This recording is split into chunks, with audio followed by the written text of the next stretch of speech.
वालेकुम। आज हम हाईजैकिंग का पढ़ेंगे, डिसऑनेस्ट मिसअप्रोप्रिएशन ऑफ प्रॉपर्टी और criminal breach of trust.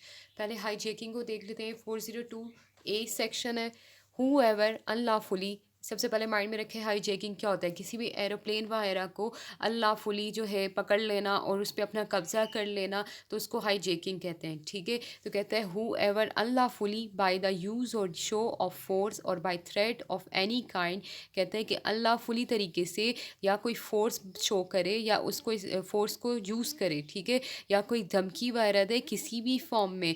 Seize और exercise control of any air crafts, या जो है पकड़ ले या कंट्रोल कर ले किसी भी एयरक्राफ्ट जिसमें एरोप्लेन्स वगैरह आ जाते हैं, ठीक है, तो हम कहेंगे उसने हाईजैकिंग की है। फिर जो सेक्शन 402 बी में उसकी पनिशमेंट दी गई है हाईजैकिंग की, कहता है कि किसी ने भी हाईजैकिंग कमिट किया या उसके बारे में कंस्पायर, यानी कि उसके बारे में सोचा कि वो ये काम करेगा, ठीक है, एन अटेम्प्ट टू कमिट और अबैट द कमीशन ऑफ हाईजैकिंग, या अटेम्प्ट टू कमिट ये करने वाला है।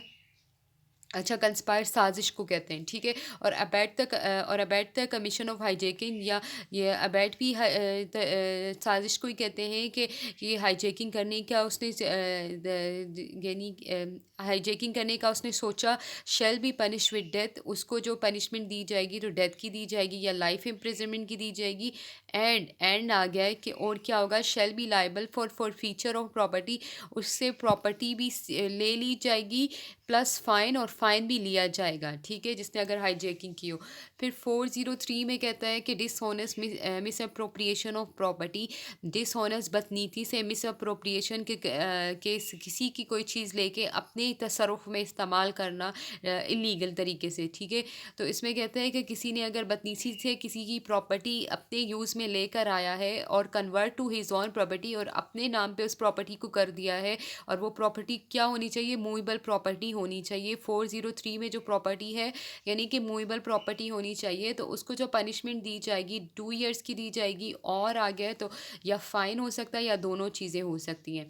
तो सेक्शन 404 में कहता है dishonest misappropriation of property possessed bye diseased person at the time of his death. कोई पर्सन है जो कि मर गया है, ठीक है, तो उसी वक्त जो है उसकी अगर उसके प्रॉपर्टी को डिसऑनेस्ट मिसअप्रोप्रिएशन तरीके से अपनी पोजेशन में ले आया है, तो वो अगर कोई भी पर्सन है तो उसको जो पनिशमेंट दी जाएगी 3 ईयर्स की होगी प्लस फाइन होगा।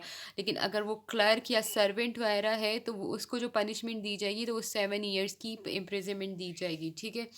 फिर section 405 criminal breach of trust है कि कोई भी जो है यानी कि किसी को कोई इमानत दे दी जाए, कोई भी प्रॉपर्टी इमानत के तौर पर दे दी जाए और फिर वो उस प्रॉपर्टी को अपने तौर पे इस्तेमाल करे, तो हम कहेंगे कि उसने क्रिमिनल ब्रीच ऑफ ट्रस्ट किया है।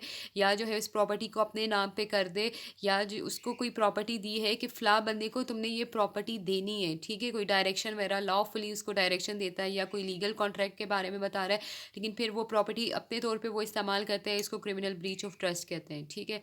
अगर जैसे किसी को हमने गाड़ी दे दी है कि ये अपने पास इमानत के तौर पे रखो, मैं बाहर जा रहा हूँ तो अब्रॉड जा रहा हूँ तो मैं आऊँगा, तो जैसे ही वो आता है तो वो गाड़ी वो अपने तौर पे इस्तेमाल करता है, या उस गाड़ी को उसने बेच दिया होता है, पैसे खा लिए होते हैं, तो वो भी इसमें ही आएगा।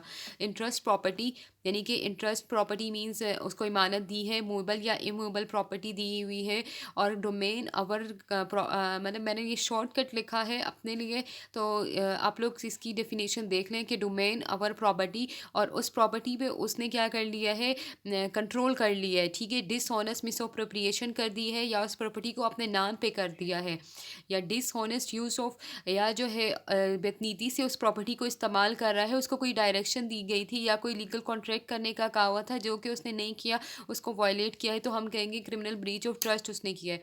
तो पनिशमेंट जो है सेक्शन 406 के अंदर इसकी पनिशमेंट आ जाती है 7 ईयर्स और फाइन और बोथ, यानी कि 7 साल की उसकी सज़ा होगी, या फ़ाइन उससे लिया जाएगा, या दोनों चीज़ें हो सकती हैं।